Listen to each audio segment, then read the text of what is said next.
Umabot na sa 1,000 square meters ang pinsala sa coral reef ng sumadsad na USS Guardian sa Tubataha Reef. Hanggang ngayon, hindi pa rin nagsisimula ang operasyon para alisin sa bahura ang barko ng US Navy. Pinag-aaralan pa kasi ng US Navy kung paano ito aalisin. Mula sa Puerto Princesa, nakatutok live si Cedric Castillo. Cedric. Yes, Mel, unti-unti na raw ikinakasa ang plano para alisin ang USS Guardian sa pagkakasadsad nito sa Tubataha Reef. Meron daw 3 options ang Navy: iangat, hilahin o di kaya naman ay katayin ang barko.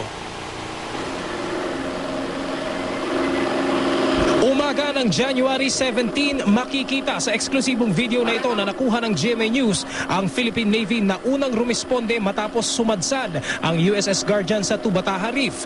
Ito naman ang video kinabukasan, January 18, nadagdagan na ang mga rumorondang barko sa Tubataha Reef kung saan nakasadsad pa rin ang USS Guardian. Tanaw din sa malayo ang mga barko ng US Navy na rumisponde na rin. Kitang-kita ang paghampas ng malalakas na alon sa gilid ng barko. Sa aerial video naman ng AFP Western Command kanina lamang umaga, makikita ang ganda ng Tubataha Reef. Halos walang pinagbago ang posisyon ng USS Guardian mula nang pumihit ito ng 90 degrees at tuluyan ang sumampa sa Coral Reef. Pero di tulad ng mga nakaraang araw, hindi na ganun kalaki ang mga alon. Ang mga larawang ito kuha naman sa ilalim ng tubig malapit sa kinasadsaran ng USS Guardian. Makikita ang ilang Philippine Coast Guard diver na sinusukat kung gaano kalawak ang mga nasirang coral reef.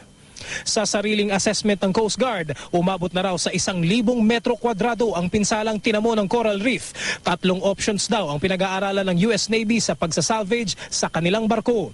Ngayon sana babalik sa command center ng Puerto Princesa ang assessment team ng US at Philippine Navy. Dala ang resulta ng inspeksyon pero ipinagpaliban muna ito.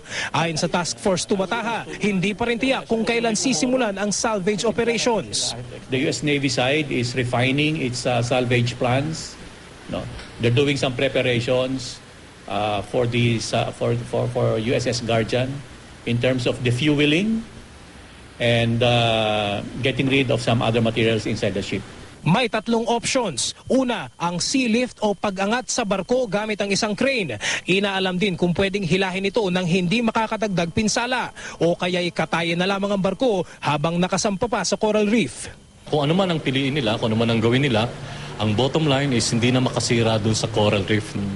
Of course, on our part, hindi rin kami papayag kung nakikita kami na merong mga hindi maganda na mangyayari. Pinapaubaya na po namin sa kanila. We trust they know what they're doing.